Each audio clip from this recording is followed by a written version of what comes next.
majstri skutočného remesla. Remesla, ktoré možno pre niektorých už bude aj zabudnuté, ale ono skutočne žije. Sú tam skutoční majstri, môžete si vyraziť vlastné mince, práca s kožou, maľba a kresba, šperkárstvo, razenie minci, výroba múky prostredníctvom žardomu, to som sa dopočul, že ešte nedorazili, ale predpokladám, že dorazia, nakoľko majú to v programe. Stredoveká kuchyňa, sekanie mečom, streľba z kuše a streľba z luku.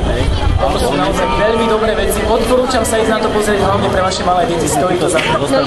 Hradby starého zámku, pod nimi Banskoštiavnický remeselný cech, len a len pre vás. No a niečo o našich veľmajstroch. Neviem, či viete, kto príde. Ja sa vás tak popýtam. Kto príde? Ktorý veľmajstri sa nám dneska príde? Kto uhádne dostane sladkosť? Ruku hore.